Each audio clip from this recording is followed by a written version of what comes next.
حضرت محدث ابن جوزی نے لکھا ہے کہ حضرت حبیب اجمی ایک بزرگ تھے، ان کے پاس ایک شخص اکثر آتا تھا، بڑا مالدار تھا، ایک ہی بیٹی تھی، وہ بھی ٹانگوں سے معذور تھی۔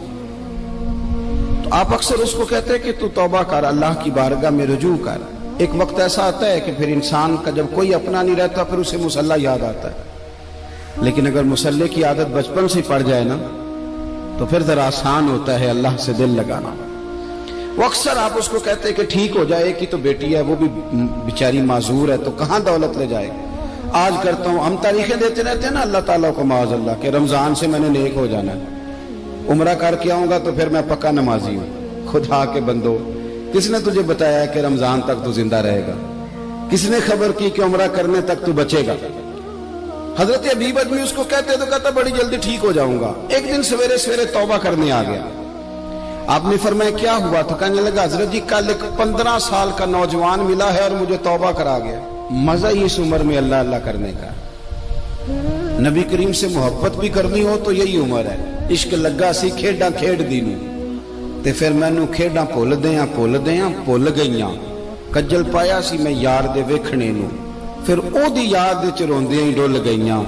حیدر شاہ اس گلی کدے نہ رول دی پر ہن تے رول گئیاں۔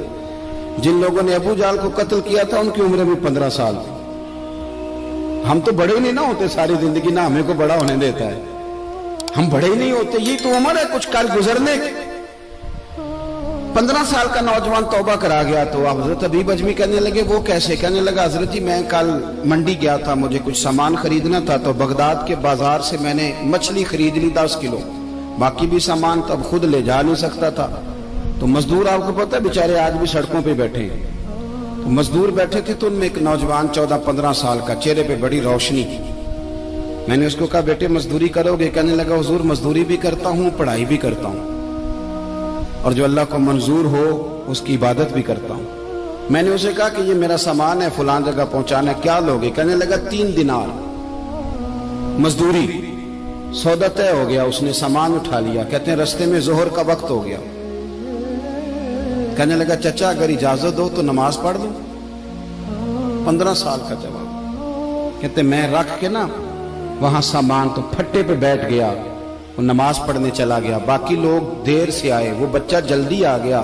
میں نے کہا بیٹے آپ جلدی آ گئے؟ کہنے لگے نفل چھوڑ دیے، آپ یہی نہ سمجھ لیں کہ کام چور ہے، میں بعد میں پڑھ لوں گا۔ کہتے ہیں وہ دوپہر کا وقت، رمضان بھی نہیں تھا، میں اس بچے کو نوجوان گھر لے گیا اور میں نے اپنی بیوی سے کہا کہ بڑا نیک ہے، نمازی ہے، اور راستے میں یہ بھی ہوا ہے کہ میں نے اسے ایک دفعہ کہا ہے کہ یہ مجھے تھوڑی دیر کے لیے دے دو، گرمی بڑی ہے، تمہیں پسینہ آ رہا ہے، میں اٹھا لیتا ہوں۔ کہنے لگا نہیں چچا میں رزق حلال کھاتا ہوں، اگر آپ اٹھائیں گے تو میں 3 دینار مزدوری پوری نہیں لوں گا، پھر پیسے کم کروں گا، میں نے طے کیا ہے کہ اٹھاؤں گا۔ تو کہتے ہیں میں نے اپنی بیوی کو بتایا تو بڑی متاثر ہوئی، کہنے لگی دوپہر کا کھانا پک گیا، اسے کو روٹی کھا لے، رمضان بھی نہیں تھا۔ کہتے میں باہر نکلا، اس کو 3 دینار تھمائے، تو میں نے کہا بیٹے ایک بات میری مانو گے؟ کہنے لگا بتائیے۔ میں نے کہا کھانا پکا ہے کھا لو۔ کہنے لگا میں معافی چاہتا ہوں میں نے روزہ رکھا ہوا ہے۔ حضور نے حکم دیا، حکم نبی کریم نے حکم دیا، بخاری مسلم کی حدیث ہے، فرمایا نوجوانوں اگر تمہارے پاس طاقت ہے تو نکاح کر لو ورنہ روزے رکھو۔ حکم دیا، یا نکاح اور یا روزے، یہ سرکار کا حکم ہے۔ بھائی نفلی روزہ نفس کی قوتوں کو کچلتا ہے، انسان میں نورانیت اور روحانیت لاتا ہے۔ کہتے وہ کہنے لگا میں نے روزہ رکھا ہے، میں اور متاثر ہو گیا۔ میں نے کہا اب کیا کرو گے؟ کہیں اور جانا ہے؟ کہنے لگا نہیں، میں جس دن 3 دینار کما لیتا ہوں پھر میں مزید لالچ نہیں کرتا، باقی وقت یا قرآن مجید پڑھتا رہتا ہوں یا نبی پاک پہ درود شریف پڑھتا رہتا ہوں۔ آپ بتائیں تو میں نے کہا کہ افطار میرے ساتھ کر لو۔ کہتے ہیں میں اسے مسجد چھوڑ آیا اور خود میں لوٹ آیا، افطار کے بعد میں اسے لایا، کھانا کھلایا، عشاء پڑھی، اس کا گھر دور تھا، میں نے ڈرائنگ روم کھول دیا، بیٹھک کھول دی، وہیں وہ سو گیا۔ میری 20 سال کی معذور بچی کبھی چل نہیں سکتی تھی، کوئی طبیب کوئی حکیم میں نے چھوڑا نہیں تھا اس کو دکھایا نہ ہو، ایک ہی بیٹی وہ بھی معذور پیدائشی۔ اس کے کمرے میں گئے، میاں بیوی اسے کھانا کھلا اور بتایا بیٹے ایک نوجوان ہے بڑا نیک ہے ہمارے گھر میں، آج بڑا پرہیزگار۔ پتہ ہے حضور نے کیا فرمایا؟ نبی کریم فرماتے ہیں جب نوجوان اٹھ کے تہجد پڑھتا ہے نا، نوجوان تو اللہ فرشتوں کے سامنے اس نوجوان پر فخر فرماتا ہے.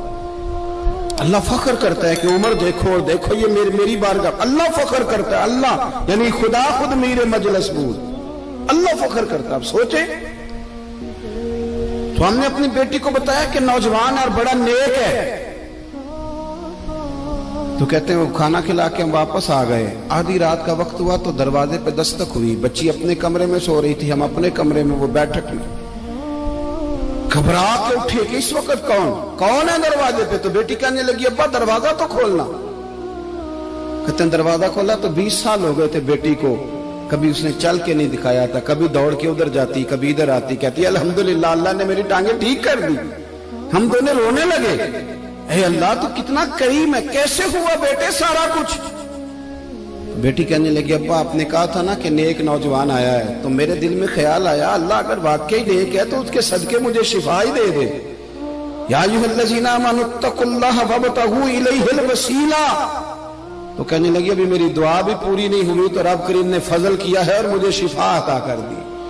کہتے ہم دوڑ کے اس کے کمرے میں گئے, اور جب ہم نے ہاتھ رکھا تو دروازہ پہلے سے کھلا تھا, ایک خط چھوڑ گیا تھا.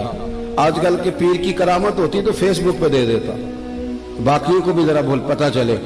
کہتے ہیں وہ خط چھوڑ گیا اپنے بستر پہ کہ اگر تم لوگوں کو مجھ سے محبت ہو گئی ہے تو میرے پیچھے نہ دوڑنا, اس رب کی بارگاہ میں جھکنا جس رب نے میرے اوپر بھی فضل فرمایا ہے اور آپ پر بھی کرم فرمایا. میرے نوجوان دوستو, یہ جو بچپنا ہمیں لوگ کہتے ہیں نا ابھی بچے ہو, ابھی جب آپ بالغ ہو گئے تو نماز فرض ہو گئی, سچ بولنا ضروری ہو گیا, رزق حلال کھانا ضروری ہو گیا, شریعت ساری کی ساری لاگو ہو. ایک تو درگزر سے کام لیں, دوسرا اپنی زندگی کے اندر خواہشات کو چھوڑیں. سادہ کھانا تو ویسے انسان کو